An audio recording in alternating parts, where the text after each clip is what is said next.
Summary of the poem This Be the Verse by Philip Larkin. In This Be the Verse by Philip Larkin, the poet explores the idea of generational trauma and how the negative traits and dysfunctions of parents are passed down to their children. The opening lines, "They fuck you up, your mom and dad. They may not mean to, but they do," suggest that parents, even though they may not have harmful intentions, unintentionally cause damage to their children. The use of the colloquial term fuck makes the poem raw and blunt, which reflects the speaker's frustration with the cycle of inherited flaws. The second stanza delves deeper into how parents themselves were victims of their own upbringing. Larkin implies that previous generations were also flawed and dysfunctional, causing a ripple effect of suffering.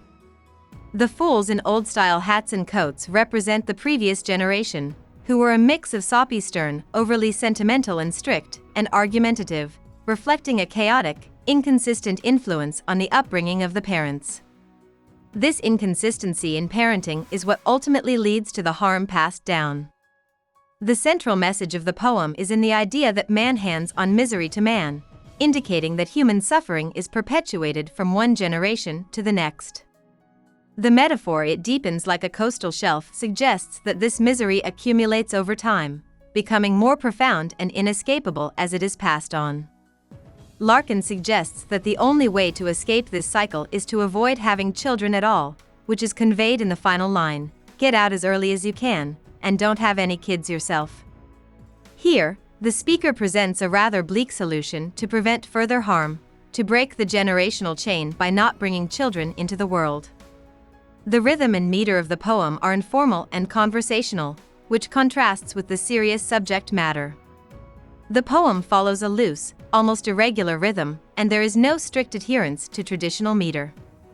This lack of formality complements the rawness of the language, making the speaker's cynicism and frustration more direct and immediate. The rhyme scheme is ABAB, and while it offers some structure, it still maintains a sense of casualness, which reflects the speaker's tone throughout. The structure of the poem is straightforward, consisting of 3 stanzas of 4 lines each. This simple form helps to focus attention on the powerful ideas being conveyed rather than on intricate poetic techniques. The concise and direct nature of the poem mirrors the straightforward nature of the message. Parental influence is harmful, and the cycle of misery can only be broken by not continuing it. The theme of the poem is largely negative and critical of familial relationships. It explores how parents can unintentionally harm their children by passing on their own flaws, which are themselves products of the previous generation's mistakes. There's an undeniable sense of hopelessness in the poem's tone, especially in the concluding advice to avoid having children. It's a commentary on the inevitability of human imperfection and the burden of familial legacies that one cannot easily escape. In summary, This Be the Verse by Philip Larkin portrays a pessimistic view of family and human nature, emphasizing the cyclical nature of inherited trauma. The poem's casual rhythm, irregular meter, and stark, colloquial language serve to heighten the gravity of its themes and the speaker's sense of frustration with the unending cycle of human misery. Line-by-line explanation of the poem This Be the Verse by Philip Larkin.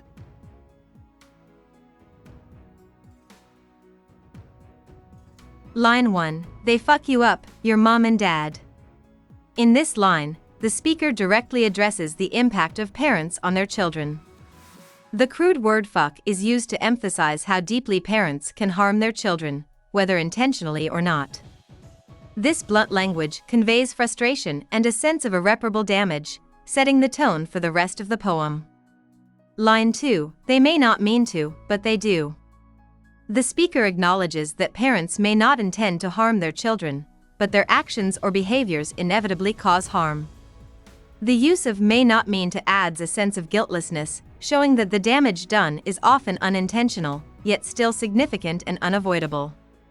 Line 3, "They fill you with the faults they had."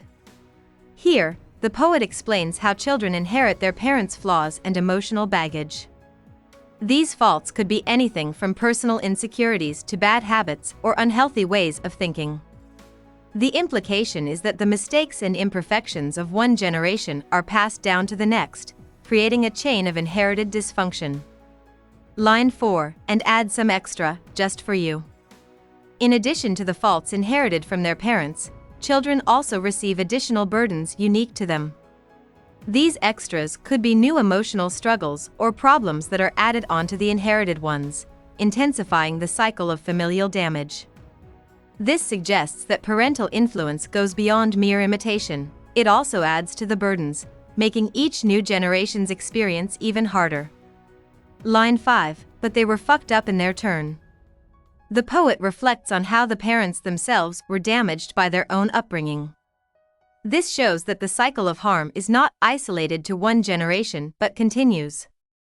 The parents, in turn, were the victims of their own upbringing, which perpetuates the idea of an endless cycle of dysfunction.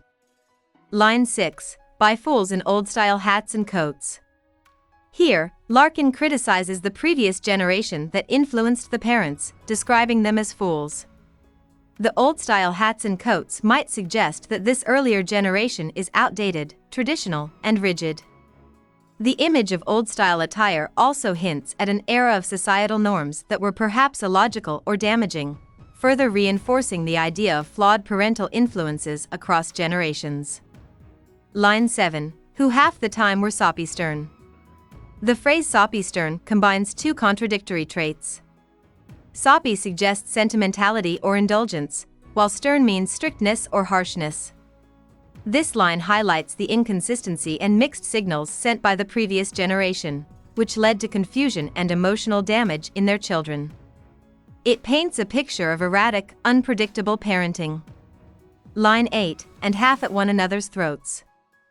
In addition to being inconsistent, the previous generation also engaged in conflict, constantly at one another's throats. This suggests that parents not only caused harm through their mixed messages but also through direct discord and tension. These familial struggles further deepened the cycle of emotional damage. Line 9, man hands on misery to man. This is one of the poem's central themes. The speaker suggests that human misery is passed down from generation to generation, and it is something that cannot be avoided. The phrase hands on implies a deliberate transfer, yet the misery is passed on in a way that feels inevitable and out of control. Line 10, it deepens like a coastal shelf. The comparison to a coastal shelf suggests that the misery handed down from one generation to the next doesn't just continue, it deepens. The idea of a coastal shelf implies something that extends outward and downward, growing more profound over time. It symbolizes how emotional suffering and generational damage accumulate, becoming more entrenched as it is passed down. Line 11, get out as early as you can. The speaker offers a piece of advice: to escape the cycle of misery as soon as possible. This can be interpreted as an urge to break free from the family and its dysfunction, or perhaps to avoid entering a situation where one becomes entangled in the same cycle of harm. Line 12, and don't have any kids yourself. The final, harsh line of the poem suggests that the only way to truly escape the cycle of misery is to avoid having children. The speaker's recommendation not to have kids reflects a cynical view of family life, where perpetuating the generational trauma seems inescapable. The idea is that without children, there is no risk of passing on the flaws, pain, and suffering that have been inherited.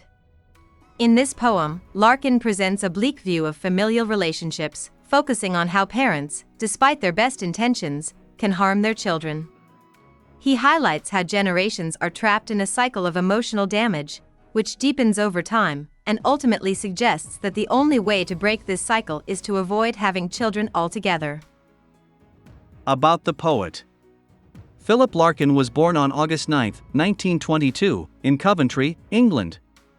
He was a major British poet of the 20th century, known for his deeply reflective and often pessimistic poetry. Larkin studied at St. John's College, Oxford, where he developed his literary style. Although he worked as a librarian for most of his life, his poetry gained widespread recognition for its themes of mortality, isolation, and the mundane aspects of everyday life.